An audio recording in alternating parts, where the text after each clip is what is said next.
আমি আসছি ভাবি, হ্যাঁ, আর এটা মনে করে খেয়ে নেবে, ঠিক আছে? বসবে না ভাবি, আমি এখানে তোমার উপকার করতে এসেছি, তাই এই বুকের ভিতরটা দরাম দরাম করছে, মনে হচ্ছে পরাম করে জান বেরিয়ে যাবে, এত ভয় লাগছে। আবার আমি এখানে বসবো কি করে ভাবি? মনে করে যেন তাবিজটাকে এক গ্লাস জলে ডুবিয়ে খেয়ে নিও, ঠিক আছে? বেশ, ঠিক আছে, আমি চললাম।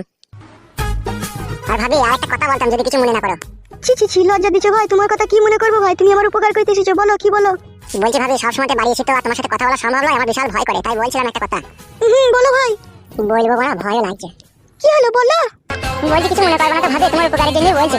বলো, আমি কিছু মনে করবো না ভাই, তুমি বলো।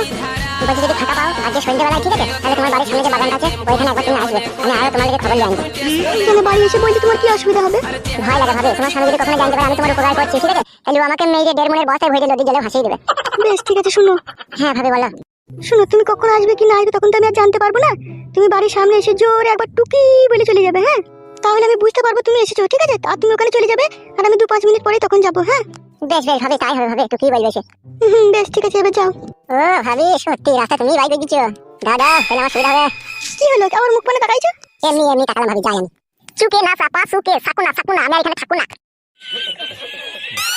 এই তাবিজে ডুবানো জল খেয়ে ভাতা, তোকে আমি নারকেল বেগমের পেছু ছাড়াবো ছাড়াবো, তবেই আমার নাম পাকান বেগম। বলেন কি?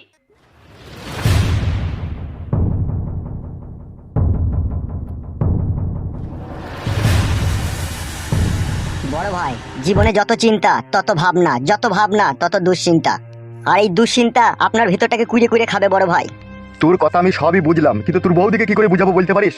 ও ছ্যাবলা যদি মাগি তো আমার কথা বুঝছে না। তুমি গোড়ায় গন্ডগোল করে ফেলেছো বড় ভাই। কি করে? বলবো? হ্যাঁ বল। এই ছেলেটার সামনেই বলবো? ও এখন আমাদেরই লোক, কোনো অসুবিধা নাই, বল। বলছি বড় ভাই, নারকেল বেগমের সাথে যেই তোমার রডের সম্পর্ক, এটা পার্টি অফিসের মধ্যে নিয়ে এসেই তুমি ভুল করেছো। তুমি ওর সাথে ভাব ভালোবাসা যাই করেছো, ওকে ফাঁকা জায়গায় ডাকবে, কাজ করবে, ছেড়ে দিবে। এই পার্টি অফিসে নিয়ে এসে, এখানে তো মেলা লোকজন আছে, এখান থেকেই মনে হয় কেউ তোমার বউকে খবরটা লিক করে দিয়েছে। আমারও কথা এইরকমই সন্দেহ হচ্ছে, এই কথা যে লাগা ভাঙা করেছে এ আমাদের নিজেদের ভিতরেই কেউ হবে। এমএলএ সাহেব, কে কি বলেছে বুঝতে পারোনি? তুই আর কপালে চিতা ঝুলাটা নিয়ে এখনো দাঁড়িয়ে আছিস, ঝুলাটা দিকে থো। থেচে থেচে এ ঠিকই বলছো, মানে ঝোলাটা দিকে তো মুড়ি বাল। বড়া সারা রাত আমার সাথে খিচাবিচি ঝগড়া শুনতে করেছে, জানিস তোর বৌদি? ভিতরে আসতে পারি? আরে নারকেল বেগম যে এসে এসো। হ্যাঁ বলো নারকেল বেগম, হঠাৎ করে চলে এলা, কি ব্যাপার? কি আর বলবো, তুমি তো সবই জানো। কি হয়েছে কি, আবার নতুন করে কোনো গোলমাল হলো লেগে? বড় ভাই, কি হইলো বে? কি হলো বেলয়? নারকেল বেগম বৌদিকে লিগে এই পাশের ঘরে গল্প করো, এখন যদি হুট করে কেউ পার্টি অফিসের ভিতরে ঢুকে পারে না, যেইটুকু তোমার মান সম্মান আছে ওইটুকু আর থাকবে না। ঠিকই বলেছিস তো। নারকেল বেগম বলো। এই পাশের ঘরে এসো, কি বলবো ওখানে বলবে, এসো। চলো।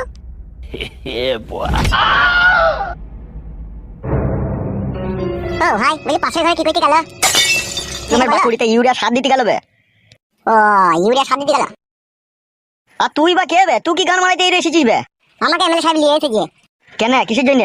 আমার বড় বউ পালিয়ে গেছে, কেলি পালিয়ে গেছে, দিক খুঁজে দেবো বলে নিয়ে এলো। ছি, বাড়া সব কটুকেশ রে। কটুকেশ মানে? গুদমারানির ভাই বুকাচ্চুদা, ওই জন্যই তোর বকেলি পালিয়ে গেছে। কটুকেশ বুঝিস না যখন? গাল দিচ্ছে কেন বাড়াতে গান মারাইতে? কটুকেশ মানে লল দেয়া দি রে বুকাচ্চুদা, তোর বকে অন্যজনের লিগে যেরকম লল দিচ্ছি, সেরকম নারকেল বেগমকে লিগে আমাদের এমএলএ সাহেব লল দিচ্ছি। শালা গুদমারানির ফাদামুখো, কটুকেশ বুঝে না। রাগ করলো নাকি ভাই? বেরো বুকাচ্চুদা।